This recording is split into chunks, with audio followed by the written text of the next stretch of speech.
number 1, paper 2 be laid on the table. Honorable Chief Minister and the paper laid to be. Honorable Speaker, sir, I beg to lay the following reports of the table of the House. Number 1, Annual Report 2025-26 of Manipur Lok Ayukta. 2, 17th Annual Report 2023-24 Manipur Information Commission. 3, Economic Survey Manipur 2024-25 of Directorate of Economics and Statistics. Thank you. Maraktan House Secretary Mamatang Tojoge, Honorable Member Sri K. Siragumani Singh, Nasi, Tang Trahundoi, Taum Singani Sumba Kuntaruka Sutini Vilay, House and the people de Avirabra. House and the Aviravina live a Siglant of Jire. Agenda number 2, discussion and voting on demands for grants. Honorable Chief Minister, demand for grants 2026-27. Move to begin. Sir, I beg to vote the following demands to be taken into consideration. Demand 1, State Legislature. 2, Council of Ministers. 3, Secretary. Demand number 4, Land Resources. Demand number 7, Police. Demand number 8, Public Work Department. Demand number 21, Textile, Commerce and Industries. Demand number 23, Power. Demand number 25, Youth Affairs and Sports Department. Demand number 32, Jails. Demand number 35, Printing. 37, demand number Fisheries. Demand number 41, Art and Culture. Demand number 49, Economics and Statistics. High river demanding a Sigi Manunda, cut motion target Pilapa, Honorable Member Sri K. Megachandra Singh, demand number 7, 8, 23, 25, Amasum 41. The target Pilay, Honorable Member Sri K. Megachandra raised the wheel. Good morning, sir. Sir, Honorable Speaker, sir. Demand number 7, Police. Sir. China demand number 7 police ki sida thamjabasi census operation se sir masi haugadore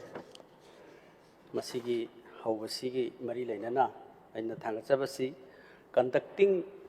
the census without completing the resettlement and the rehabilitations of the displaced family in their original places. And without identifying illegal immigrants would not reflect the true demographic reality of Manipur.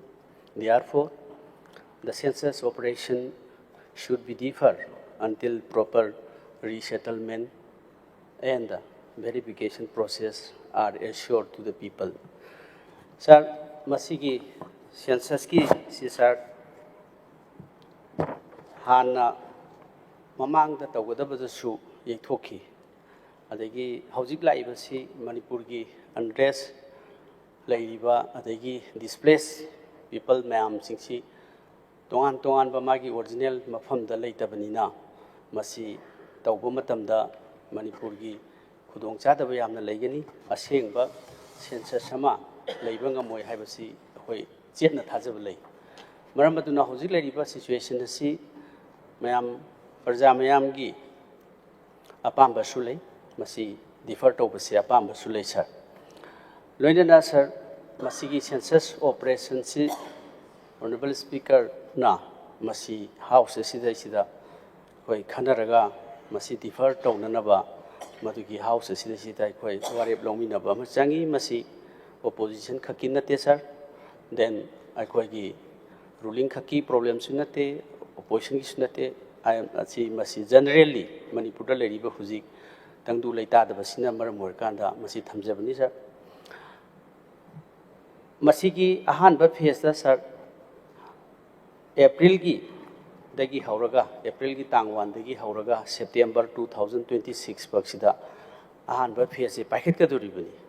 Masigi, Paket Kaduriba census. masi sir ahan ba phase gi si housing census oina han ba het kaduri masida legaduri ba mayam sing sir house ki masing thiba adagi number of houses masi puthokpa sugumba mayam si torko matamda sir khallaga amtang yengbiu hauji leiba mayam sing Imphal da leiramba atopa community kuki sinau sing mayam loina mafam kaidna siengre then Chusanpur da leiramba maitai sinau sing loina mafam kaidna siengre more da leiramba mayam sir tungan ba district kudimak da leiramba adagi periphery area sing da leiramba valley gi mayam punamaksi hauji magi original yum da leitri hairiba mi singsi magi mayum da leitri ngaida Kramaina census operation magi household si kramaina housing house number si kramaina masing che khona listing tawduino sir masina maram kana masi oithoi daba adigumba thabak amani haina lowi maramdi sir masigi se suppose Imphal is ki da hairasi then Kakjing district da hairasi sugnu gi jaga singda honorable member Sri K Ranjit ki singda hujifo mayum da hanjan da leiri माइन तौदना इवन valley की area Singh दबग मयुम the लोइना हंजन दबसी मयाम अम लेगरे मरम मसिना मसी April की तांग 1 दगी हौदुरिबा मसी की housing की census असी मसी ओइथोकपा असेंग रियलिटी पुथोकपा ngमोय sir at the same time हाइरिबा मसी की सेंसस ऑपरेशन सी पॉपुलेशन सेंसस ऑफ इंडिया की मसी तौदुरिबा से सर मसी Another option namasu yauri self enumeration haidana matomdana masi akhoigi enumerate tawba yauksilakba masigi census sida tawba yabagi 15 days ki matam amasu masi conduct tawba matamda piri aduna di sir masida aikhoina hapningba mina masa asengbasu nataba mina hapsilakpasu adum yabalai reality dumadi puthokpa ngamaroi aduna maramurkanda masigi leiba problem si yamna chauna leikre sir ani suba census phase ani suba phase tana sir masigi population si torok the actual counting of the population will be done in February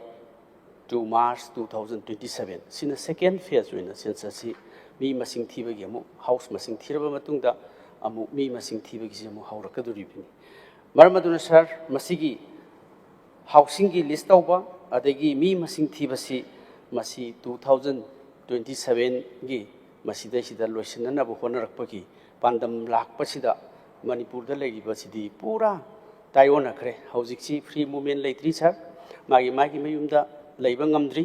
maramduna civil society organizations masi not only for particular one community masi community khudimaki leigidaba problem amani aduna masi Manipur gi yenga kanda Honorable Speaker na ngasi House sida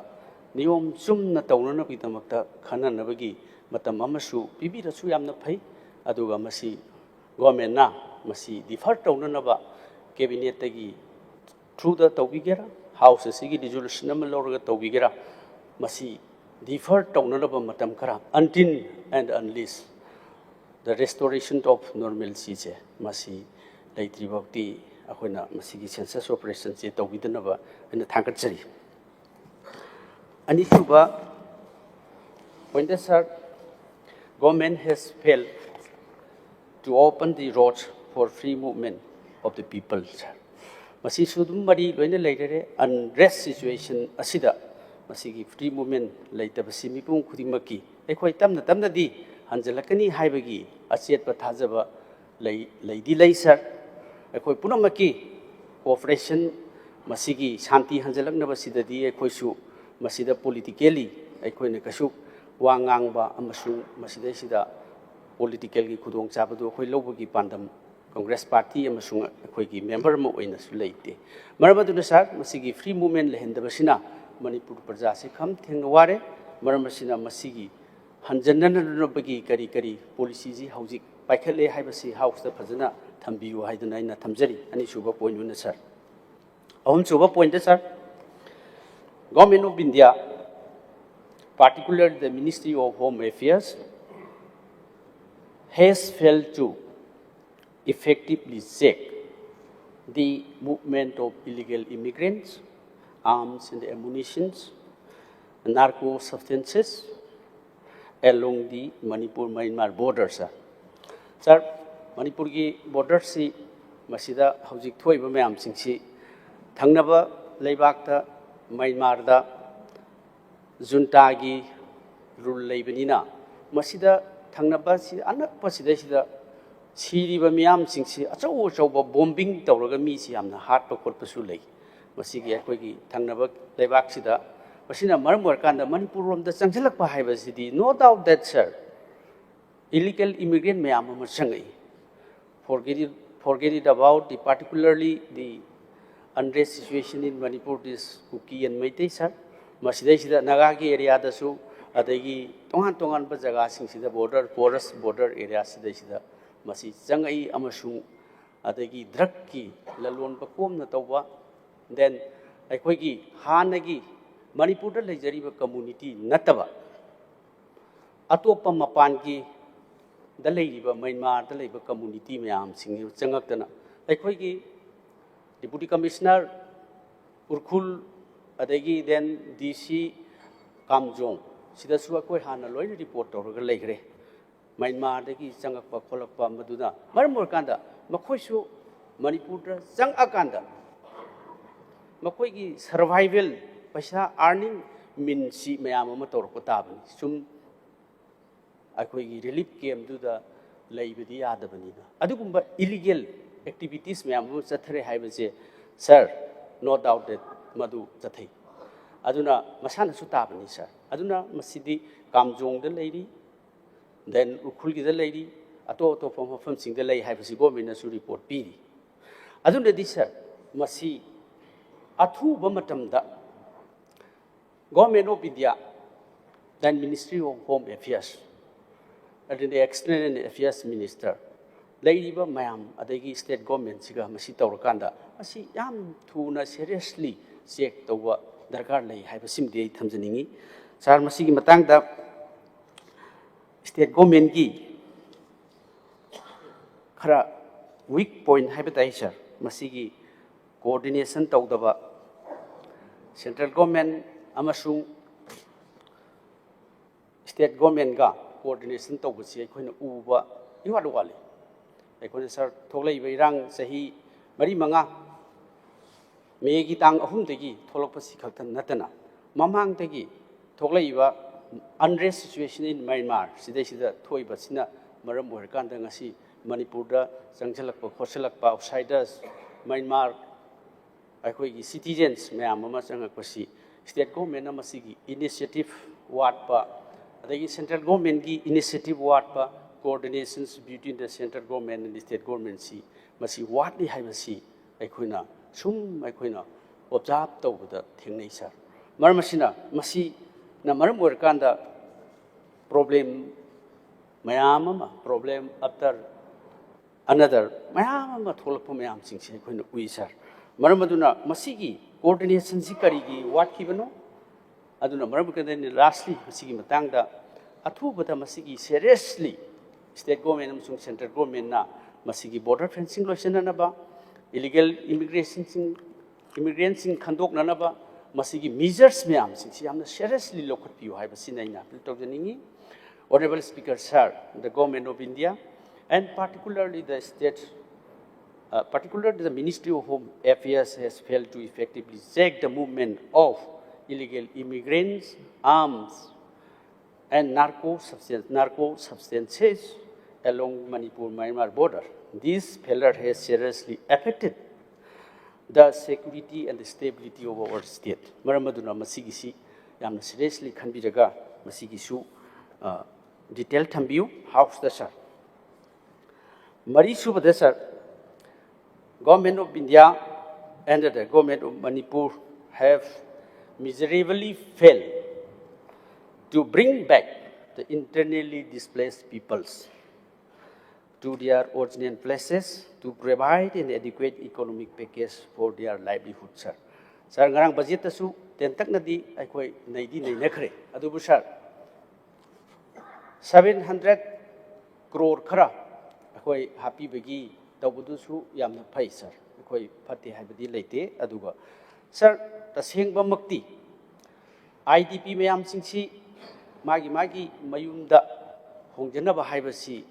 it is not the only role of the government, sir. ꯑꯩꯈꯣꯏꯒꯤ ꯁꯥꯏꯠꯇꯒꯤꯁꯨ different political parties ꯃꯌꯥꯝꯁꯤꯡ then different civil society organizations ꯃꯌꯥꯝꯁꯤꯡꯁꯤꯒꯤ collective ꯑꯃꯁꯨ ꯇꯉꯥꯏꯐꯗꯕꯗꯤ ꯂꯩ ꯑꯗꯨꯅ ꯑꯩꯈꯣꯏꯒꯤ ꯁꯣꯂꯨꯁꯟꯁꯤ ꯄꯨꯔꯛꯅꯕ ꯍꯣꯠꯅꯕ ꯃꯇꯝꯗ ꯑꯩꯈꯣꯏꯅ ꯁꯖꯦꯁꯟ ꯄꯤꯖꯕ ꯑꯃꯁꯨꯡ ꯍꯥꯎꯁꯁꯤꯗ ꯊꯝꯖꯕꯁꯤ ꯒꯣꯔꯃꯦꯟꯒꯤ ꯃꯤꯠ ꯅꯥꯀꯣꯡ ꯑꯣꯏꯅꯅꯕ parliamentary form of government ꯁꯤꯗꯩꯁꯤꯗ oppositionꯒꯤ ꯍꯥꯏꯖꯕ ꯑꯃꯁꯨꯡ ꯊꯝꯖꯔꯤꯕ ꯗꯤꯃꯥꯟ ꯃꯌꯥꯝꯁꯤꯡ ꯑꯁꯤ ꯇꯥꯕꯤꯒꯅꯤ ꯍꯥꯏꯅ ꯑꯩꯅ ꯑꯁꯥ ꯇꯧꯏ ꯁꯔ ꯃꯔꯝ ꯑꯁꯤꯅ IDPꯁꯤꯡꯒꯤ ꯑꯋꯥꯕꯁꯤ ꯃꯁꯤꯒꯤ ꯂꯩꯔꯤꯕ ꯊꯣꯛꯂꯛꯈꯤꯕ ꯃꯦꯒꯤ 3ꯗꯒꯤ ꯊꯣꯛꯂꯛꯄꯁꯦ ꯑꯩꯈꯣꯏꯅ ꯀꯔꯤꯒꯨꯝꯕ ꯀꯥꯟꯗ from the corner of our heart, sir, karigumba political ki oiba masigi thoiba thodo ase masi aikona karigumba wahi amatabak thamjaroi amasung khanbasu leijaroi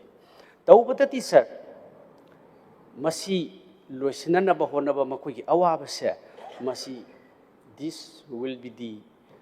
solely responsibility of the central government and the state government, sir. Matang asida apikpe amount khrana masigi solution manage tawgni haibasidi yafam thokte sir maramdi aikoi gi state asi India government ki fiban da leiba adigumba state amani masida any problem crime adegi communal adegi tongan ba natural calamity tholakpa mayam sing ase state government khaktana diet lowdaba nate it is collectively state government and state government should take the responsibility, sir. Maybe small amount or big amount. This should be sole responsibility of the central government and the state government, sir. Aduna, aikoina masida shokriba mayam singse mipung khudingmak smiling to honba amasu changi. Aikoina connect taunaraga lairiba isini nau community mayam singsi honanaba Honorable Chief Minister ki role amasung magi effort mayam singdo madu tanatena achauba central government ki fund nama changi yum chakhiba khudimakchi Pradhan Mantri Awas Yojana Gramin haidana yum sabagi lupa lak amani dunadi madudi koigi normal program amani sir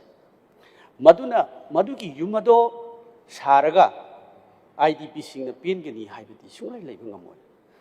Marmadura sir, why additional Lupa Lak Mari Mangapi Bacopa, Labor Copa, Leramani Adubo. Sir, building Kaya Tum Kivadudi, Sahi Kaya, Sang Shangal Kivan Haktani. Aduna, Makwisi, I couldn't smile. Makwisi, Momon Minok, Noknaba, Makwiki, Monkey Vallan Sing Mayam Singadu. Hanjil lanar ba hona ba haibasi government gi mathau oibanina sir masi asang ba paisa mayam singsi shanana ba hona ba haibasi state government gi initiative and the central government gi responsibility to changi maduna sir asang ba whatever it may be masi gi asang ba mayam singse community khuding makki shokkiba mangkiba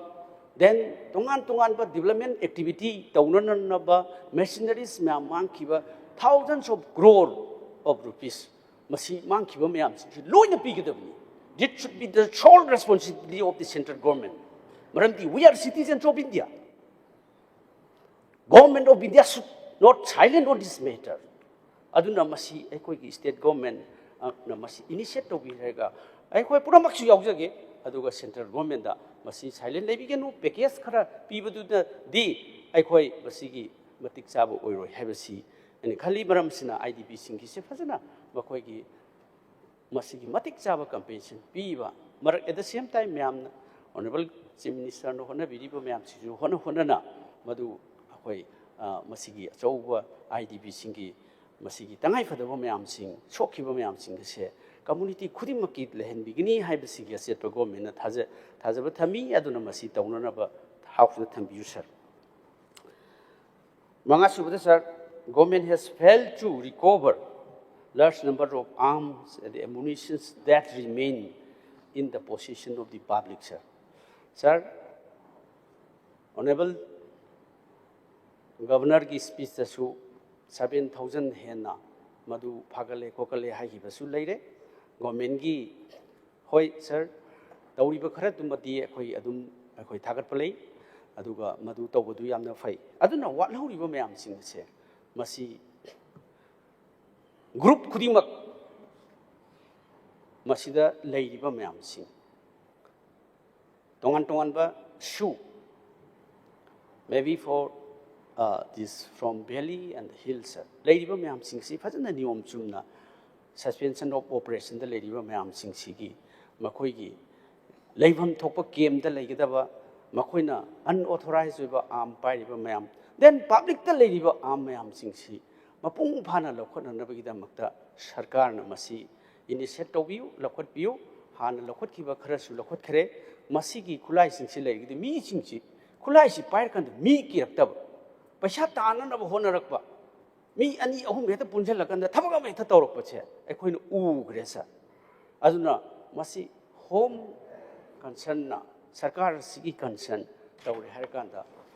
Praja, the lady of arm sing, I think license speed with sing check. Pasata Tawiragadi, Pagani, Hivasi, and the Kanjay Maramaduna Masiki Matanga, Tambiu, hidden in the Tamjari, sir. Thank you, sir. Then, 6. Government has failed to present a clear and concrete roadmap to restore peace and stability and the normalcy in the state, sir. I sima thambiu fazaba akhoi athuba matamda shanti sila agani haiba madugi announcement ama with this new government. If the government announce a very beautiful, a very amicable roadmap to bring normalcy in the state, we will be very happy. The people of Manipur will be very happy. So, sir, please announce a roadmap how to bring a normalcy in the state.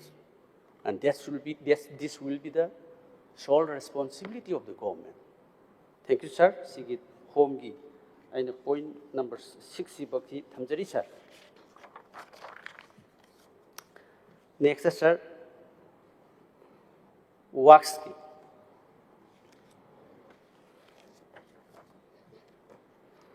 Public Works Department, sir. Aina thamjabasi maruina works ki sir in general aikoi si problem si sahi ahum muksi khara ai han budget ki dasu kitang di thamgre ai line ama khatang thamjarabada program mayam se sembidregadi lambi thongsi ising ichausi ahumlak leihiba namar morkanda lambi thong han koila khara leiramba singsu loina kendra khudimaki aigi kendra makta phak koila amta udrabadi sir aduna mayam si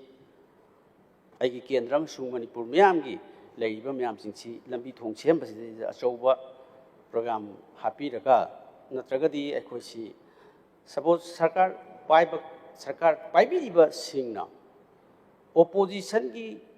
kendra gi lambi sembadasu sing gi sembadasu tam gi sembadasu madu aikhoina concern mantri oirkadoriba singna or oigadoriba singna sarkar asina masi kendra khudimak semba haibasi Manipur pumbagi sembani haina khanbiduna masi gi development work si phajana paikhat piu handaki anobo program lakpasingda phajana masigi wat hawriba semdriba lambi singsi sembiragadi yamna pagani haiba ina suggestion amatanga thamjari sir. To the point, sir, failure of the PWD to ensure proper quality and effective supervisions in the construction works of the Imphal Urkrul Jasami Road, that is National Highway 202, resulting in poor execution of the project, sir. The details package are given, sir. Package number 1, that is Yangang Pokpi to Finn's Corner. Sanction amount is 124.81 crore. And package number 2, Yangang Pokpi to Finn's Corner, the amount is 135.63 crore, sir. And package number 3, Sir, package number 3C, I detail to Kangre in the Tamjarise, package number 3C, compensation ki Kara Yetna Balibudegi, Magi details. Oh, yes, Aduna Masimasu, Aina Tamjaripis Honorable Minister concerned the details at Tambiu, I get of Japanese, sir. Then package number 4, Urkul to Soiter, amount 16.37 crore. Package number 5, Soiter to Marim, way to Jasami, 225.83 crore. Package number 6, Marim to Jasami, 221.23 crores. Siki package 6C, si Haktang Aina, Hanakar Locus Company, sir, Maram di Aina, Lokochi, Maramzi, Aima Pum to the Sature. I went to the Jasami by road. And Adi Aina Masi, Chapas, the thing that Eve sings here. Lambi sings Aina, Kumaga, Ying, Bumatam, the sir,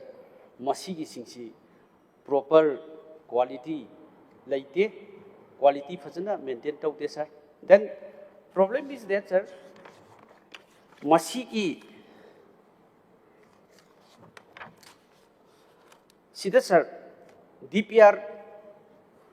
Art Google gi DPR, I want the totally whole stress, I want to find it. I find out the whole DPR. Adu they do the Madu the Yauri Batuga, the original DPR, which I found that is not similar with the present execution to the work. That is the whole problem, sir. So this is one-time package. We may not get twice in this area. Aduna maram workanda sir, masigida ekona thingnaribse nungju afaba tawde. The stone quality, sands and cements are not high qualities that provides in the DPR. And again, sir, construction quality, supervision, transparency and accountability is not there, sir. And again, this pork cutting, under this new DPR, under this new construction, the expansion and the cutting of the hills, no, this should be done, and that's the pork cutting is not there. Pork cutting in the sense that, sir, when it make stretch, according to the new DPR, that is not there, but the old road, the old highways, no, that's only in that old highway, the construction done only. That's why as per the new DPR, the construction is not done. What I mean is that, sir, Aduna Masi, Aina luxury point. Karigdamakta, PWD, Government of Manipur, Masigi supervised Tawdribano, Karigdamakta, PWD Department, Ministry of Roads and Highways, Asina Karigdamakta, Masi, State Government, Sigi, Pazana supervised Tawranaba, Madugi, opportunity, Pidribano, Hibasi, question the Limaram, the Ainesar, Wapam Madu, the Sapamatamda, Adegi, contractor sing Unava, sport verification, Tawamatamda, State Government give me matalati. Aduna Maramurkanda Masigi, transparency later of Portsi, Adegi, quality later of Portsi Lai, Hibasi, and the Tanzania, Aduna Masi. What will be the missions of our state government? What will be the responsibilities of our PWD department in this ongoing construction of Imphal Urkul Jasami Road? So please clearly mention in this August House, sir. So I want to get clarification from the PWD department, sir.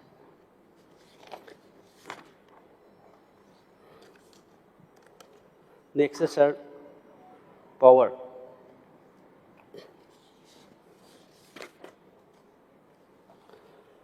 Sir, power kisi masigi lairiba power department ki lairibasi mayam ama di laire adu boina matamsi ten na phangbanina aina thamjaribasi failure of the government to provide employment opportunity to educated youths in the power department haibasi the point matang aina thamjage, sir. Sir, Manipur ki naha mayam ama tongan ba technical course loiba adagi akoi ki khara grade 4 adagi MTS ki kari kai mayam ama 2019 da advertise tauki adugi notification to 28 December 2019, that is for MSPCL, Manipur State Power Corporation Limited. Then again, another notification that was made on 30 January 2019, that is for Manipur State Power Distribution Corporation Limited. And again, it is straightly cancelled after a few years. It was cancelled on 2nd September 2025, that is for Manipur State Power Corporation Limited. And then again, another cancellation was made on 3rd September 2025, that is for Manipur State Power Distribution Corporation Limited. So, sir, masi mi si lising yang kai nithoi buna applied tauki. Masi gi mayam matam mang adagi then habak si applied taukhre aduga masi advertise tawraba matungda amuk kak pa haibasida sahi hendokhiba mayam ama laani sir. Then adagi di masigi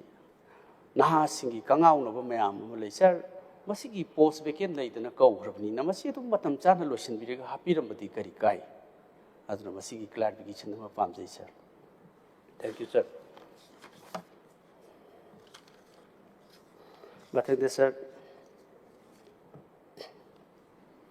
Youth Affairs and the Sports Department.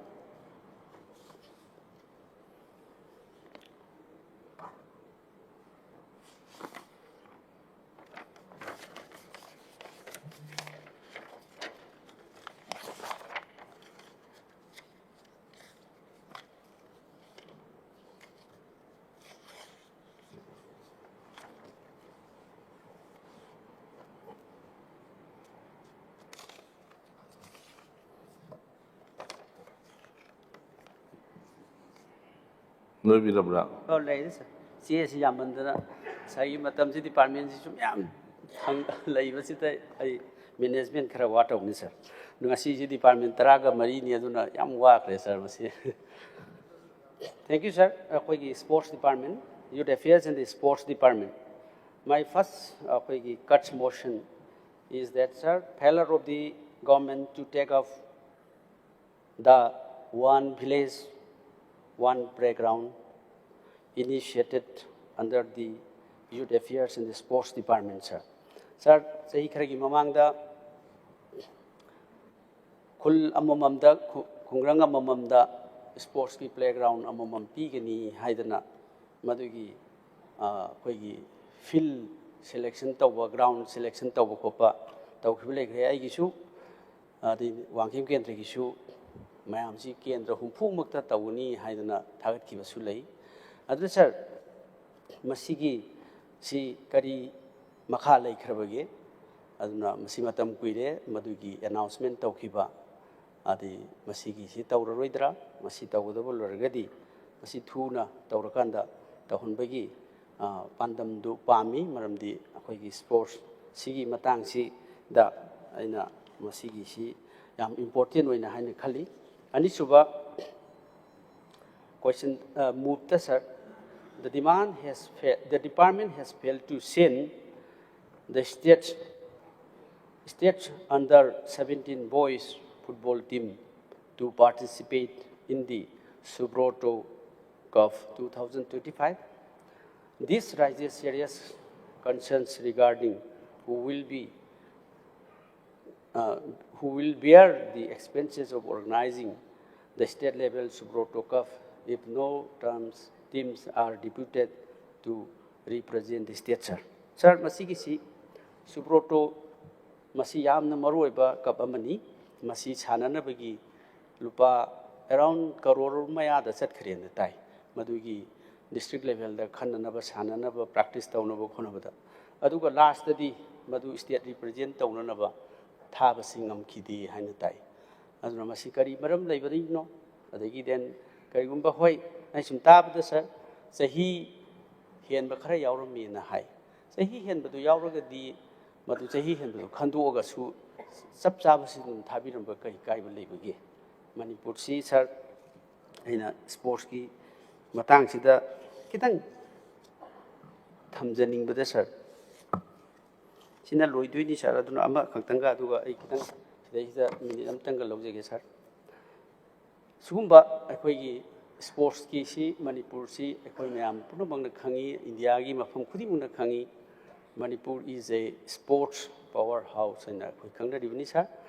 ꯑꯗꯨꯅ ꯃꯁꯤꯗꯒꯤ ꯑꯐꯥꯎꯕ ꯃꯌꯥꯝ ꯑꯃ ꯄꯨꯊꯣꯛꯈ꯭ꯔꯦ ꯑꯗꯨꯒ ꯂꯩꯔꯤꯕꯗꯤ sir 1999ꯗꯒꯤ ꯑꯩꯈꯣꯏꯒꯤ national game ꯇꯧꯈꯤꯕꯗꯒꯤ ꯃꯅꯤꯄꯨꯔꯗ ꯁꯥꯟꯅꯔꯣꯏ ꯃꯌꯥꯝ ꯑꯃ ꯄꯨꯊꯣꯛꯏ ꯑꯗꯒꯤ ꯗꯦꯟ ꯏꯟꯇꯔꯅꯦꯁꯅꯦꯜꯒꯤ ꯑꯦꯔꯦꯅꯥꯗ ꯑꯗꯒꯤ ꯁ꯭ꯄꯣꯔꯠꯁ ꯄꯥꯔꯁꯟ ꯃꯌꯥꯝ ꯑꯃ ꯄꯨꯊꯣꯛꯄ ꯈꯣꯠꯊꯣꯛꯄ ꯂꯩꯔꯒꯁꯨ ꯁꯔ ꯑꯩꯈꯣꯏꯒꯤ ꯂꯩꯔꯤꯕ ꯃꯦꯔꯤ ꯀꯣꯝ ꯃꯤꯔꯥꯕꯥꯏ ꯆꯅꯨ ꯑꯗꯒꯤ ꯁꯔꯤꯇꯥ ꯃꯌꯥꯝ ꯑꯃ ꯑꯩꯈꯣꯏꯁꯤ ꯏꯟꯗꯤꯌꯥꯒꯤ ꯃꯐꯝ ꯈꯨꯗꯤꯡꯃꯛꯇ ꯐꯥꯎꯗꯨꯅ ꯂꯩꯔꯤꯕꯅꯤ ꯁꯔ ꯑꯗꯒꯤ ꯗꯦꯟ ꯃꯁꯤꯒꯤ ꯇꯧꯔꯤꯕ ꯃꯌꯥꯝꯁꯤꯒꯤ ꯍꯦꯛ ꯃꯁꯤꯗ ꯒꯦꯞ ꯑꯃ ꯂꯥꯛꯏꯕꯁꯦ ꯁꯔ ꯆꯍꯤ 18 ꯁꯤꯒꯤ ꯃꯇꯨꯡꯗ ꯑꯩꯈꯣꯏꯒꯤ ꯃꯇꯝꯗꯨꯗ ꯀꯪꯒ꯭ꯔꯦꯁ ꯁꯔꯀꯥꯔ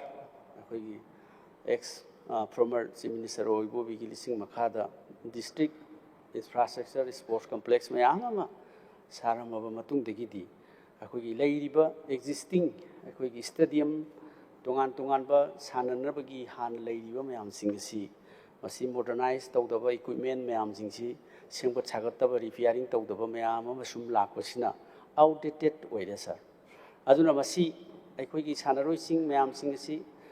ꯂꯩꯔꯤꯕ ꯄ꯭ꯔꯣꯕ꯭ꯂꯦꯝ ꯃꯌꯥꯝꯁꯤꯡ ꯑꯁꯤ ꯁꯔ ꯏꯟꯐ꯭ꯔꯥꯁꯇ꯭ꯔꯛꯆꯔꯁꯤꯡꯁꯤ ꯃꯁꯤ ꯁꯦꯝꯒꯠꯄ ꯆꯪꯏ ꯃꯁꯤꯒꯤ ꯂꯩꯔꯤꯕ ꯃꯌꯥꯝꯁꯤꯡꯁꯤ ꯑꯣꯜ ꯑꯣꯏꯔꯛꯄꯅꯤꯅ ꯃꯇꯝꯁꯤꯒ ꯆꯥꯟꯅꯕ ꯑꯣꯏꯔꯛꯇ꯭ꯔꯦ ꯃꯇꯝꯒꯤ ꯑꯩꯈꯣꯏꯒꯤ ꯑꯅꯧꯕ ꯏꯀ꯭ꯋꯤꯞꯃꯦꯟꯁꯤꯡꯁꯤ ꯁꯦꯝꯒꯠꯄ ꯁ꯭ꯇꯦꯗꯤꯌꯝ ꯁꯥꯟꯅꯕꯒꯤ ꯀꯝꯄ꯭ꯂꯦꯛꯁ ꯃꯌꯥꯝꯁꯤꯡꯁꯤ ꯁꯦꯝꯒꯠꯄ ꯍꯥꯏꯕꯁꯤ ꯂꯩꯔꯤꯕ ꯆꯦꯟꯖꯤꯡ ꯀꯩꯅꯣꯁꯤꯗꯩꯁꯤꯗ ꯁꯦꯅꯦꯔꯤꯑꯣꯁꯤꯗ ꯁ꯭ꯄꯣꯔꯠꯁꯀꯤ ꯊꯋꯥꯏ ꯍꯥꯞꯄꯤꯕ ꯑꯣꯏꯅ ꯁꯦꯝꯒꯠꯄ ꯑꯃ ꯆꯪꯏ ꯑꯗꯒꯤ ꯁꯔ ꯄꯣꯂꯤꯁꯤ ꯑꯃ ꯃꯁꯤ ꯃꯌꯥꯝ ꯁꯔꯀꯥꯔꯅ ꯀꯔꯤ ꯇꯧꯕ ꯍꯧꯖꯤꯛ ꯀꯔꯤ ꯄꯥꯏꯈꯠꯄꯤꯔꯤ ꯍꯟꯗꯛꯀꯤ ꯇꯥꯝ ꯑꯁꯤꯗ ꯁ꯭ꯄꯣꯔꯠꯁꯀꯤ ꯏꯟꯐ꯭ꯔꯥꯁꯇ꯭ꯔꯛꯆꯔ ꯗꯤꯕꯦꯂꯞ ꯇꯧꯅꯅꯕ ꯑꯗꯒꯤ ꯃꯣꯗꯔꯅꯥꯏꯖ ꯑꯩꯈꯣꯏꯒꯤ ꯇꯧꯅꯅꯕ ꯄꯩꯁా ꯀꯌꯥꯝ ꯃꯁꯤ ꯁꯦꯡꯁꯟ ꯇꯧꯕꯤꯔꯦ ꯗꯦꯟ ꯁ꯭ꯄꯣꯔꯠꯁꯀꯤ ꯏꯟꯁꯦꯟꯇꯤꯞ ꯑꯦꯋꯥꯔꯗ ꯃꯌꯥꯝ ꯑꯃ ꯄꯤꯒꯗꯕ ꯀꯨꯏꯅ ꯄꯤꯗꯗꯨꯅ ꯂꯩꯕ ꯃꯌꯥꯝ ꯑꯩꯈꯣꯏꯅ ꯇꯥꯔꯤ ꯗꯦꯟ ꯇꯣꯉꯥꯟ ꯇꯣꯉꯥꯟꯕ ꯃꯌꯥꯝ ꯃꯁꯤꯒꯤ upgradation of infrastructure, introduce modern technology, establish specialized academics, then ensure consistent fundings. Sarkardagi masi sum happidragadi akhoi leiriba matamgi sum yanaba chatkibasingdadi akhoi player sing adagi talent leiba mayam sing asi hena effective oiba ngamoi maram asina sir grassroots development kaya taunanaba public private partnership kaya semgananaba sports department asina kari paikhatpiri masigi house da fazana thambiyu haiduna honorable speaker sargi through the thamjari sir aroi beda sir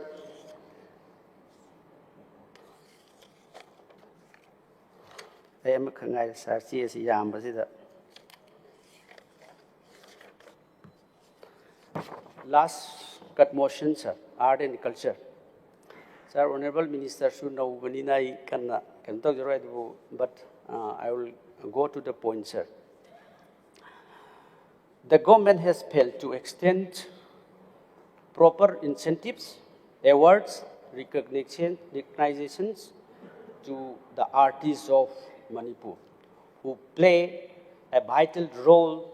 in preserving and promoting the rich cultural heritage of the state. Sir, I see move tawjabani. Sir, I move tawjaribsi ki maram di sir. Everybody's akoi mipum khudimagna Manipur ki tradition adagi rich culture loina khangi. Sangai festival da foreign dagi lakpa troops singna Manipur ki culture adagi artist sing mayam ubada admire tawudo akoi feel tawi sir. Aduna masi honorable governor ki address dasu art and culture si fazana palami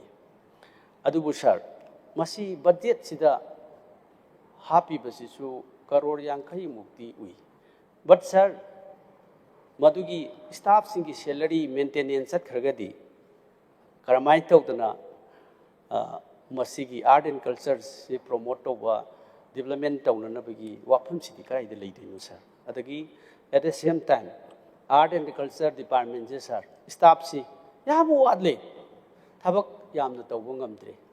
Aduna sir sahi khudingi masi yengchen biba promote over amasangi aikona art and culture city every occasion da every function, maybe state level, district level, and even in the international levels. Masida koi kanugi honorable Pradhan Mantri na handak foreign chalu buda su Manipuri macha yauraga taurum budugi akoi ki thagat ki basu yam lei. Aduna art and culture si everywhere on the globe sir masi akoi appreciation lei. Aduga masigi yamna phajaba risk akoi gi mayam si culture mayam sing sin lei regasu akoi gi state government na masigi development tawnana ba degi staff strengthen tawnana ba tawdragadi sir masi aphaba oiraroi masigi phaba masigi arrangement tongan ba package ama even if it was not reflected to the budget sir 2026-27 we need a serious concern to allocate some fund for the development of agriculture sir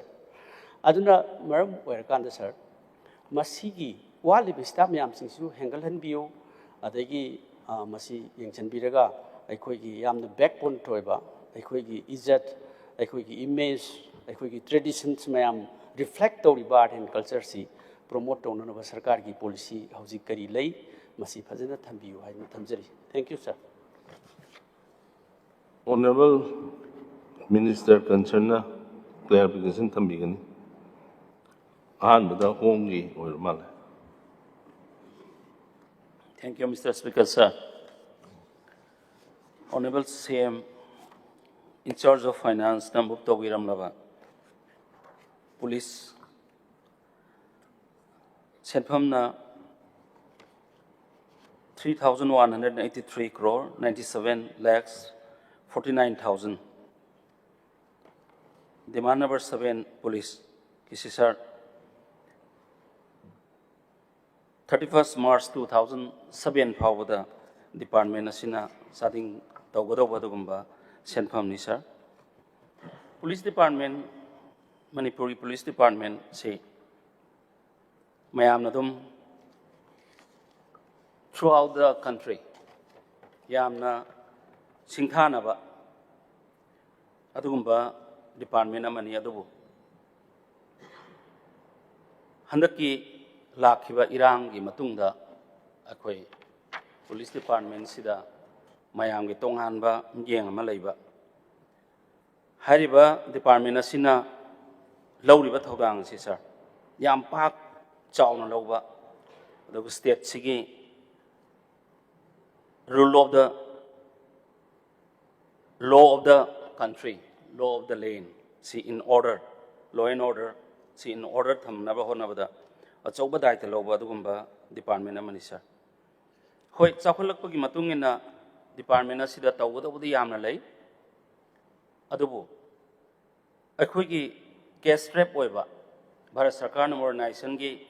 chauna mateng panga so khoi state sidagi contribution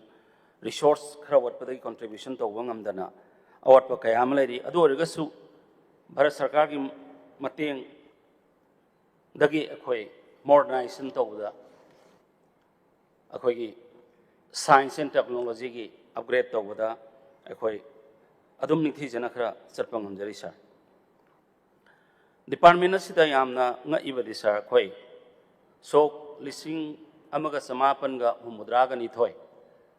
da khoi full fledged state oiraga su akhoi gi state ki oiba police manual police code lito Assam police manual gi makhada akhoi si hojik police department si salai jari unisa aduna khoi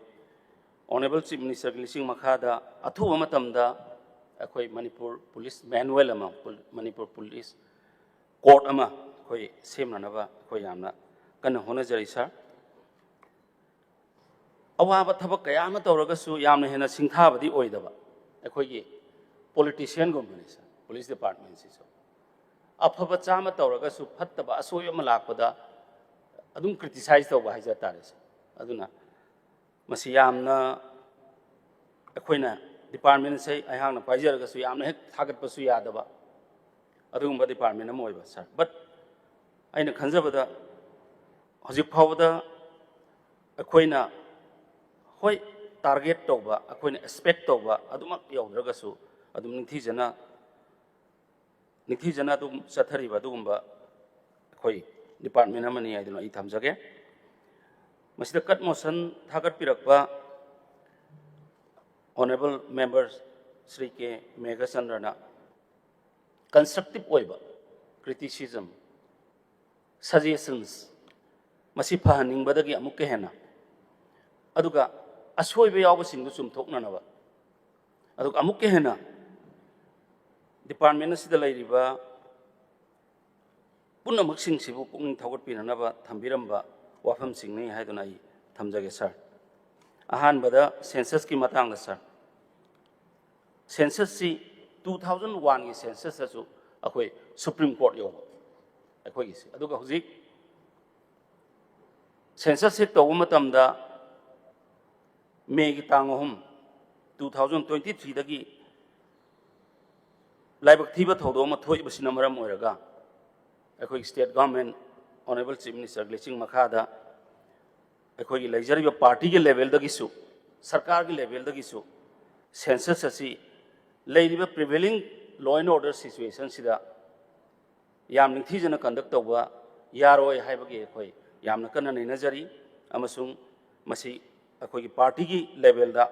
अखोइ याम कन्ना अखोइ होनजरी party के level दा अखोइ committee कया अमसु सेमजदुना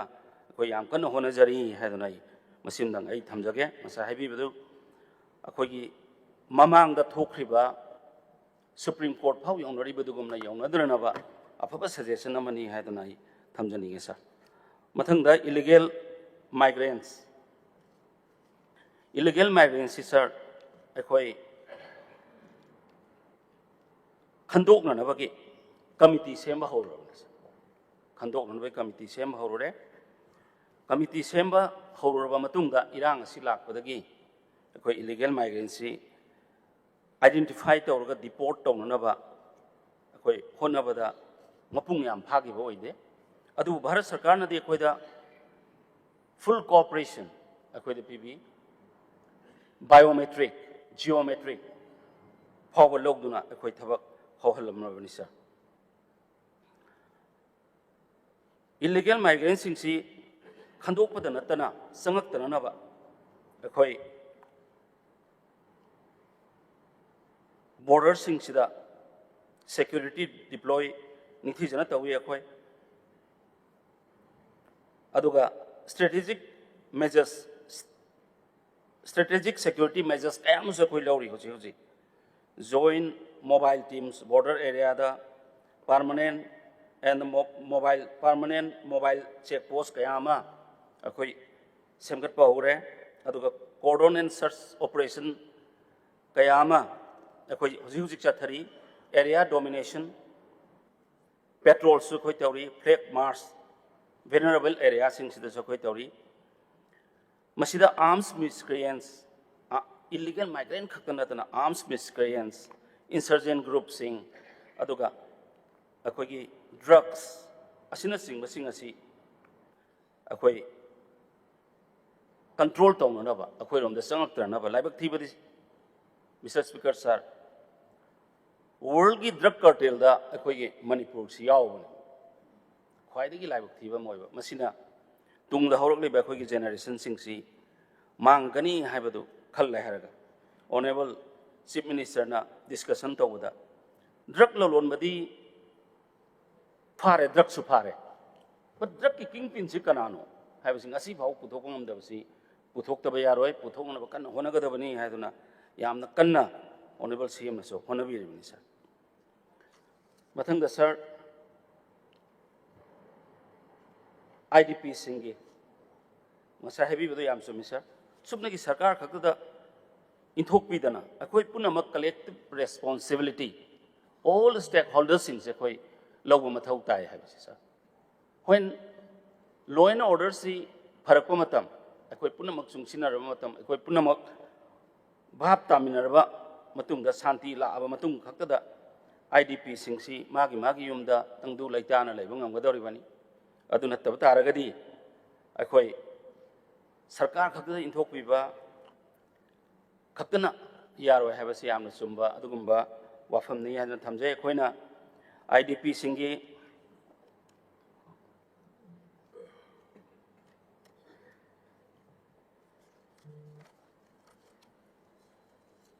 the piriba senpham asi matik chade haidna honorable member na habi bani chumi adubu ekhoigi sarkar sina idp singsida piriba si whatever the resource the government have and additional resources Bharat Sarkar na koida state sigi thokai da thodog asi yanga pibiba kaya aduna akoina idp singsida akoina mateng pangjabani sir adubu amuk ke hena mateng pangnaba honorable chief minister suna laukthokpi khibedoni akoi yam kan honajari sir akoina support tokhiba akoina pithokhiba akoina pithokraba sing adudi ex gratia compensation akoina pijagre cash assistance pijagre direct benefit transfer da relief support on akoi paisa su pijagre housing construction gi su akoi paisa pijagre livelihood training na singba akoi pigre entrepreneurship support startup ki makhada aduga agricultural assistance su akoi piba haujagre sir aduna aina khanjaba matamda sir this is not enough it's true masi na hek mapung pharabra haibu de phaba na te sir akoi si akoi gi yum du da thugai graba yum du ningthi jana saraga du leijaba du ni sir adu khakta ne akoi na mapung phaba oigadori basi haduna ai thamjaningi sir but the government is trying its ways to fulfill the desire of the idps recovery of arms akhoi si lut tawhiba arms sing se asidagi di akhoina recover to busina hen masing ya je pawa but actually lut tawhiba arms sidi hujik round about less than 1000 khatang ai re adu akhoi gi recover to budi surrender to ko recover to busi lut tawhiba arms ki masing si 6020 arms firearms adu manung da khoina hujik recover to bahajatare sidi 7437 se akoi recover to but still ngasa habi bidu yam somi akoi border area oiba vulnerable state ama oiba aduna porous border oiba porous border oiramina atopa country dagi illegal arms smuggling to yawe masi thingnana bagi damakta ne akoi na hujik border fencing ma yam kana tawrai se masida yamna nikthi jana akoi border fencing si lorpa matamdadi aduga mafam da akoi strategic point area singsida akoi high tech mayam sizinaragan masi tawba ngamgado mande but still akoi leader of the house na so haibi re akoi athu matamda home minister gi pawta amagi matungina lehuriba government gi akoi arms khana dagi lakriba lawriba nongmai singsi fully recover tawgadabni haidana koi tawnana ba yam kanna simasu akoi honajari masina atop gi khutta tagra matungda koi lord na order da kairakpa akoi de shanti kairakpa sila kani habibedo yamna achumbani akoi note tawsinjare haidana ai thamjage sir mathangda koi gi no clear road map for restoration of peace habibani Mr. Speaker sir government see yam kana hona jabani under unified command sida regular meeting sing tawdana adagi unified command sigi makhada akoi strategic operation group semdana adagi intelligence ki group ama semaga akoi yam kana hona jari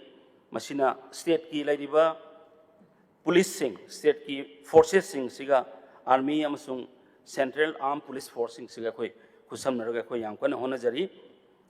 मसिना अखोई नकाबंदी मफम अयामद अखोई अमुक हेन थमलगा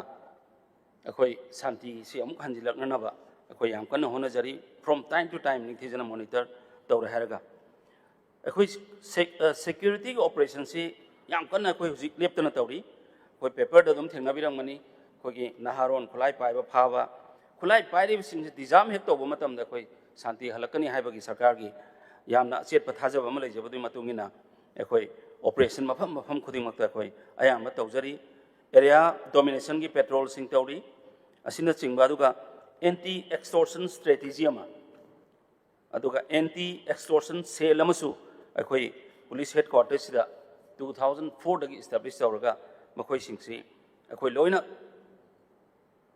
through मखोई telephonically तौरपसु अथा बता मफम दगी अतोपा outside border da gisu torpo khotpa singsi yam kanna monitoring tawjari sir aduna akoi hujiki ain panjagi anti extortion cell asigi akoi gi free toll free complaint number amasu akoi 24/7 operation tawra thamjai sir adui matakta akoi thajanaba ma community punna maksingsi thajanaba ma leiraba kan khakta da akoi si shanti halakani haibagi sarkar gi wakanda akoi confidence building measures kayama semi flag marches security patrols community engagement aduga community sing sida akhoi gi leriba security sing na wari saba makhoi da fear psycho sing leba sing adu khara hanthana na bagi akhoi yamna kanna hona jari adubu amukta thokidriba yamna laibak thiba thodo ama thokibisina maram moiraga akhoi community punamakta freely hekta chatpa khotpada athing ba khara reservation khara adum akhoi huji phawda leiri haduna ai thamjage wafam khrasi thamjabagal loina sir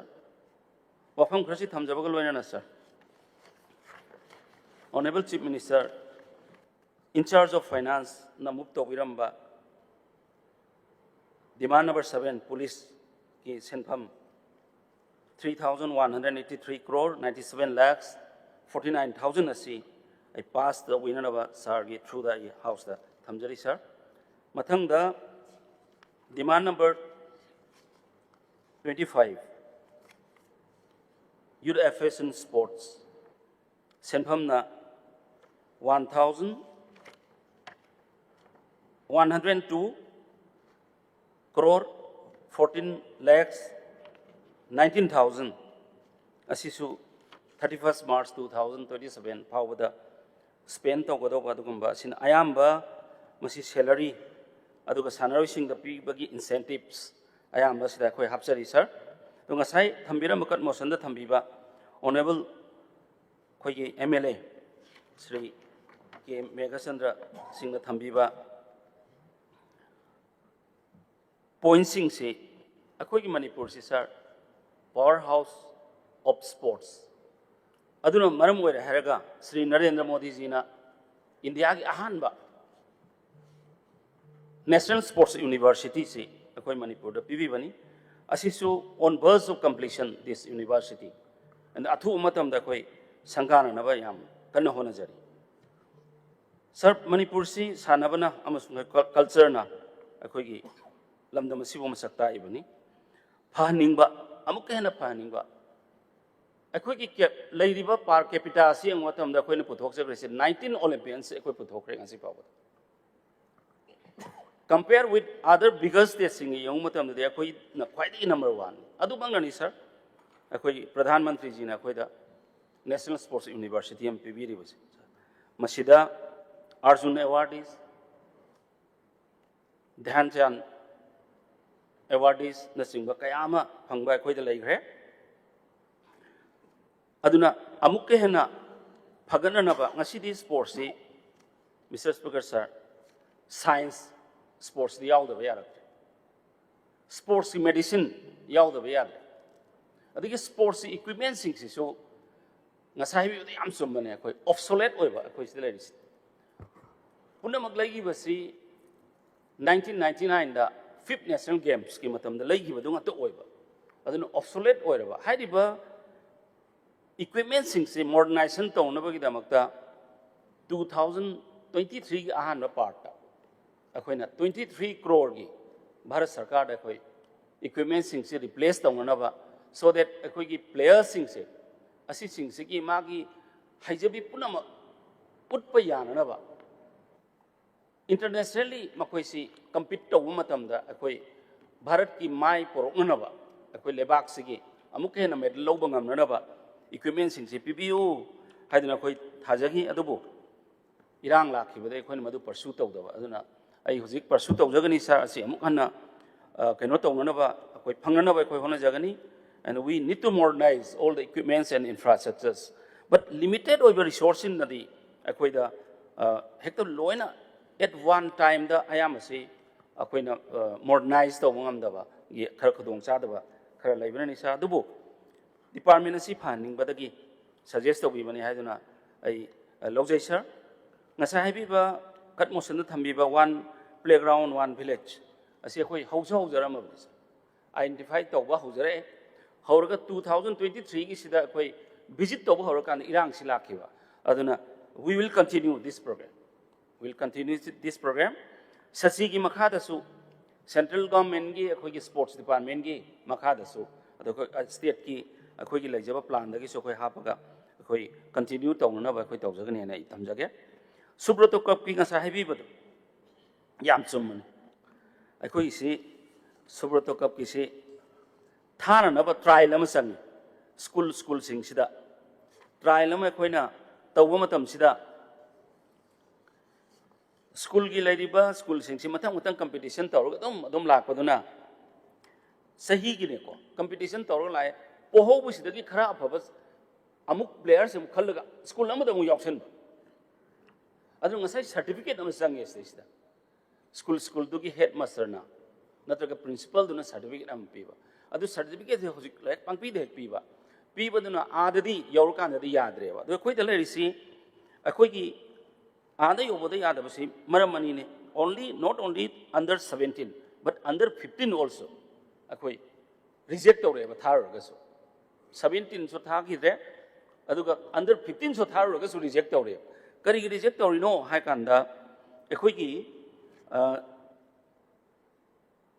TW3 gi protocol se masi mandatory oiba magi chahi si akoi sidal si rims ka jenims ka ni ga dalai lairiba mafam sida lairi sida sahi si akoina bon sida yenga sahi si lepe ada hojikti science si asukamatik chawphat khreba bon nataba atopa yana singu sida yenga muk sahi si lepe ada akoi sida bon sida yenga sahi si tharo matamda adagi dum kapthalakpa aduna akoi si qualify oidabani aduna thagi dabani aduna aina appeal tawjaning sidi akoi asiguma problem sing si akoi sincerity ama akoi sports sing si kanse hai taragadi akoi gi lariba guardian asu school authority na su akoi government na su akoi sincerity and honesty ma de akoi sangba sahi ji minam ga chalu ragadi akoi didi madugi facilities laitabani na akoi na disu main thaba ai oragadi hakta reject torpa adugumba laibaduna ina akoi na thaba ngam hodabani haduna I thamjage aduna aina wafam kharasi sengok chabag loina honorable Mr. Speaker, sir, through the Nasai, Honorable CM, in charge of finance, Mupto Viramba, 25 Youth Affairs and Sports Department, gets information, passed the winner in House at Sanjari. Thank you, sir. Matang si demand number 8 or mana.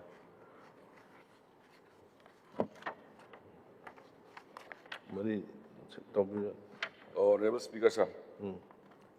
Demand number 8C, and a package of thing that Shetsuski, I'm getting just house knowledge whenever I again. ECI communicate to state government na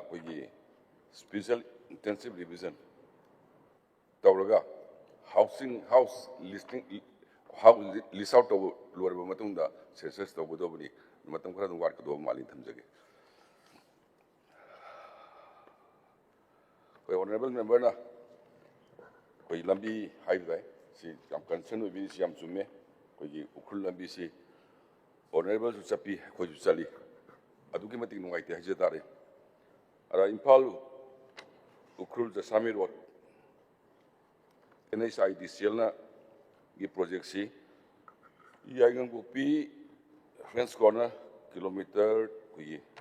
16.90 kilometre ꯑꯣꯏꯔ ꯃꯥꯜꯂꯦ ꯃꯁꯤ 88.62 physical progress ꯂꯩꯔꯦ ꯍꯥꯏꯗꯤ 14 kilometer ꯍꯦꯟꯅ ꯑꯩꯈꯣꯏꯒꯤ black topping completed ꯑꯣꯏꯔꯦ ꯑꯗꯨꯒ ꯖꯨꯂꯥꯏꯒꯤ ꯑꯦꯄ꯭ꯔꯤꯜꯒꯤ ꯇꯥꯡ 15 ꯐꯥꯎꯒꯤ ꯃꯅꯨꯡꯗ ꯂꯣꯏꯒꯅꯤ ꯍꯥꯏꯗꯅ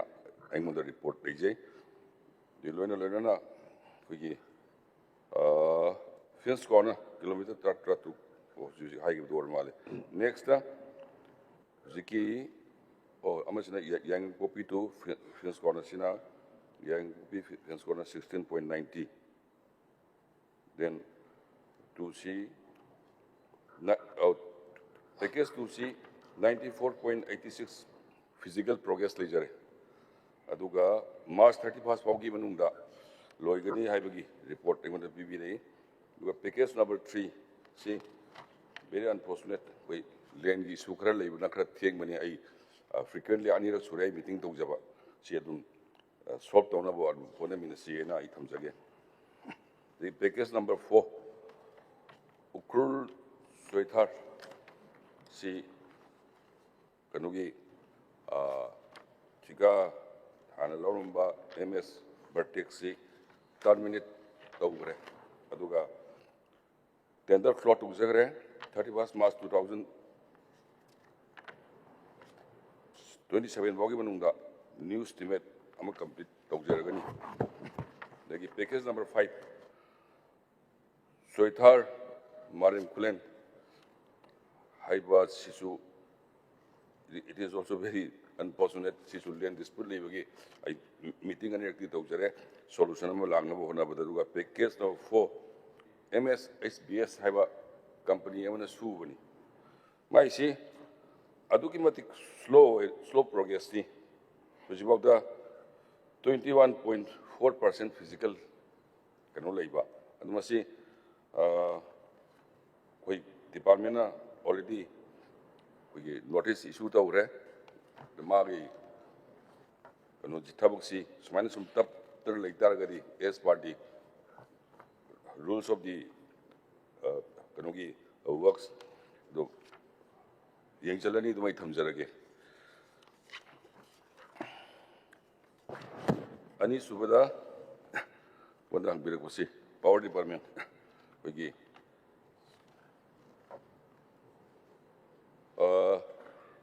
amata lawdabdi natte koigi 2000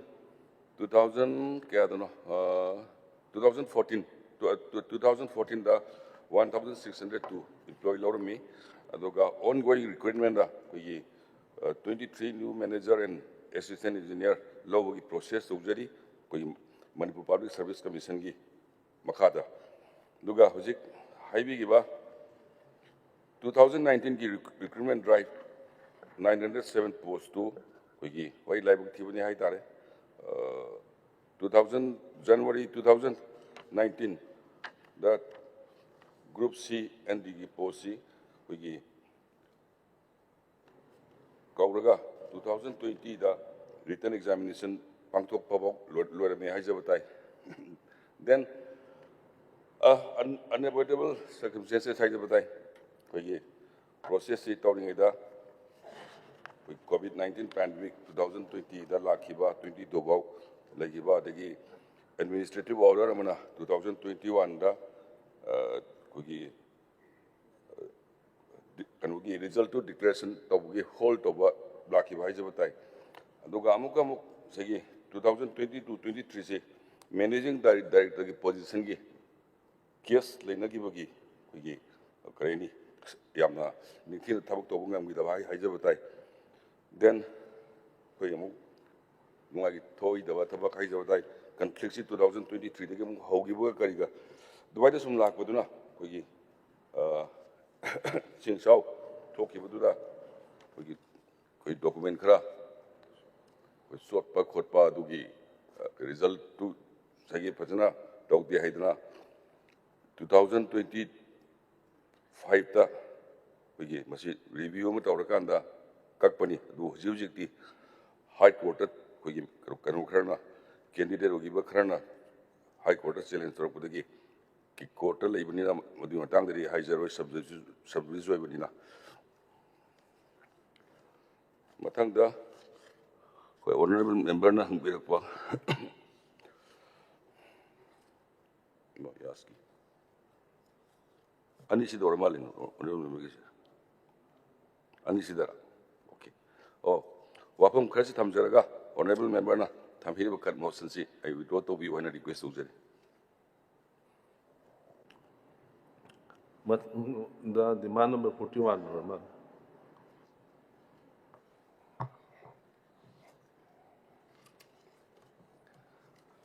Honorable Speaker, sir. Sai, honorable member na, art and culture ji, state sida. So me, artist sing si, yamna, hantar state sida, sahi ama nisigi mamang sida, toning dapat thawuk na, artist sing si. yamna laibak thiba koigi simpham arti anamuna koigi artisting ji mokoina haijariba dudagi hena topadasu haitaba aduna adugi mati wai adubu koi sarkarna koi hujiksi hanam 2020 gi matungdagi koi state sida chief minister artist ki tengbang ana koi scheme khara adum tau lerami laribasi koi maruina artisting ji pension se koigi adum magi beneficiary koi artist masing ji 1000 mune government states na koina masi target tok jam se aduga hojik phog di koi 889 ji sorry 1000 beneficiary ji only hojik ti koi beneficiary 1000 ji koi loina adum select target to bani adu only 591 beneficiary ji koi selection tawra mo koi masi khudong chaba ji phangi aduna laiba khogi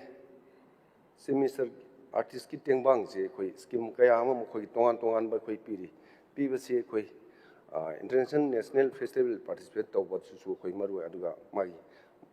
sigumba khoi laiba mayam sing sikeme travel fairs and masigi keno sing loina pi ba di piri aduga atopa training adagi atopa khoi purchase of equipment adagi satra sing jigi adagi award siguma mayam ama laikre simase khoi adubu sai honorable khoi member na haibiramba khoi national sar na honorable member na haibiramba khoi state sida artist sing si